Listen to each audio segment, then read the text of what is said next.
lovely session. And the session is about the design thinking process. I would like to know from you all, what do you think is design thinking process? What comes to your mind when we speak? And stop Googling. Google, if you wanted to Google, you should have done it long back. What comes to your mind when you think of design thinking? What is design? Whatever comes to your mind.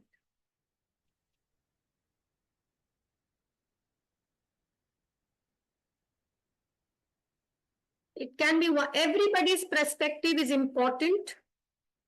After all, I have already done my MBA 22 years back.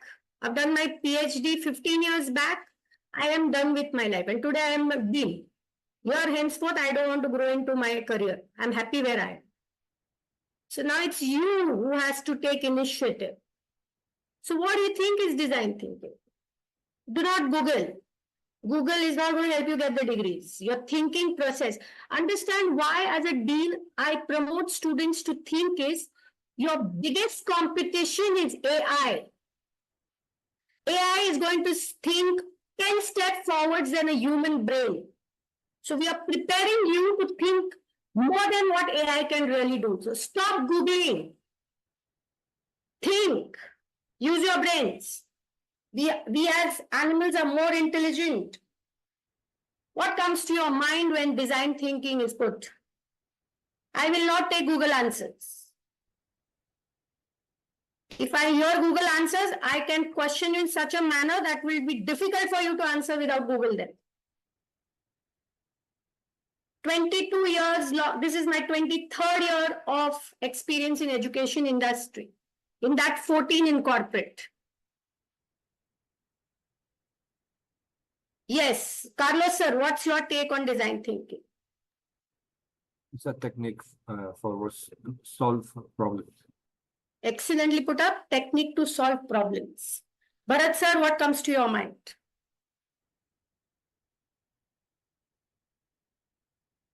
Yes, Bharat sir. Whatever comes to your mind. Khalid sir, you like to answer? Okay. I think design thinking is a process to resolve problems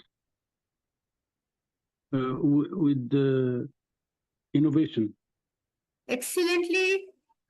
Strategy is designed to solve problems and find solutions. Thank you, Khalid sir. Anyone else would like to speak before I proceed? Okay, doesn't matter. Let's start. Basically, I welcome you all in today's webinar. I was waiting for more participants to walk in. That's it. My name is Dr. Latika Shanbag. As I said, I'm the Dean of DBA with IIBM. Rather, I'm thrilled to host you for this exciting session on behalf of IIBM. So I extend a warm welcome to all our esteemed participants who have joined us from various parts of the world. We are gathered here today to delve into the design thinking process, our topic of webinar. See, a subject of immense relevance and interest in current times. So our goal basically is to foster a rich dialogue, number one, share valuable insights wherever possible from the students, and explore innovative ideas that can help us navigate, rather us is me and you also, to navigate the complexities and the opportunities within the field that we are working in. So moving on with today's lovely session, today's takeaway for you are going to be what is design thinking. We're going to understand. We are going to understand design and thinking, which has a base of 4 principles. We are going to see the 5 stages of design thinking process. Then we are going to understand a slight difference between what is design thinking and system thinking. And again, what is emotional intelligence. And then I have developed a beautiful case study on Google, where all this that I'm going to speak, I'm going to ask, you're going to answer, and then we are going to move on to the case study. So, first of all, let us understand what is design thinking. As you all said, very rightly said, I would not deny to anyone. See, the design thinking process is used rather to, I have to keep letting people in.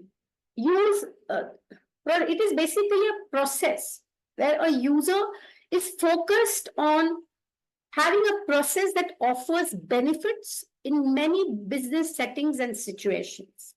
So design thinking comprises of, say, 5 unique stages, that is empathize, define, have an idea, find a prototype, and test. Members, I request you all to be on mute so that everyone can hear me properly. And I don't have any notes written. I think and speak. It disturbs my thinking process. Now let us understand what is design thinking.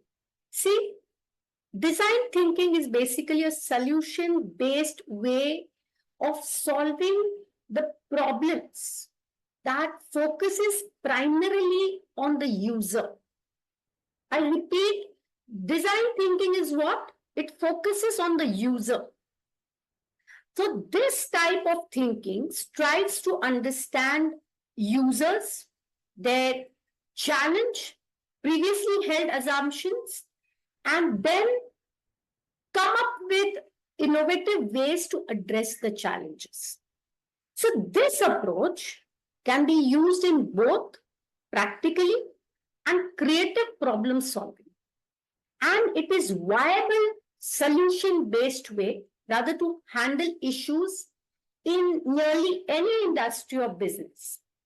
As I read the slide, design thinking is primarily based on an interest, 1 minute, too many people waiting, okay, in better understanding users and developing products, services, solutions that best meet their needs.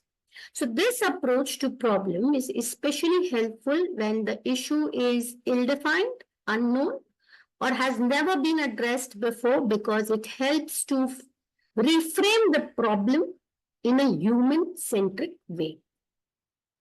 See, understanding design thinking in today's world, as I said, is very, very, very vital, because our next best enemy for thinking and job retention is the AI. So moving on to the next slide, let us understand designing thinking is based basically on 4 principles. I'll first read the slide. That is the human rules, the ambiguity rule, the redesign rule, and the tangibility rule. Let us understand each one in detail. See, first, let's understand what is human rule. Here, designing the activity rather should be human in nature. Involve a lot of innovations made using the design thinking process and should be human-centric. Most of the times when I was working in my corporates in 2002, it was so difficult. We were so pressurized with a lot of things. We were not treated as humans then. We were rather machines. But they're also on a very strong designation though. But yes, it is everywhere now. It is everywhere. So this strategy tells you that yes, do think, but having a human-centric touch is important. Next comes your ambiguity rule. See, the fact that ambiguity is inevitable should be an accepted fact when practicing the design thinking process comes. So individuals should strive to experiment and try new ways of approaching problems to see issues in a different light. As 2 different humans can think with 2 different opinions. Same way, as one single leader, we as people should try to find 2 different solutions to the same problem. And how do I do that? Step into everybody's shoes and think. You find better solutions. That would be my solution for this. Next is the redesign rule. See, while social situations and circumstances, as well as say technology, may change, definitely evolve, the basic need of humanity would remain the same everywhere. So this means that all designs or all solutions to the problems are essentially redesigned from previous means of meeting the needs of the individual who are working with you in the team. Next comes is the tangibility rule. See, prototypes should be used to produce tangible ideas that can be effectively communicated. We as leaders have to have good communication skills. Just by finding flaws into everything, you are no good leader. If you find a flaw in someone, try to give the solution. If the person knew why he was wrong, he would have never been wrong. So from your point of view, if the person is wrong, as a good quality of leader, you should be able to communicate why he is wrong and why your perspective is correct and not his. That is what a good leader should project.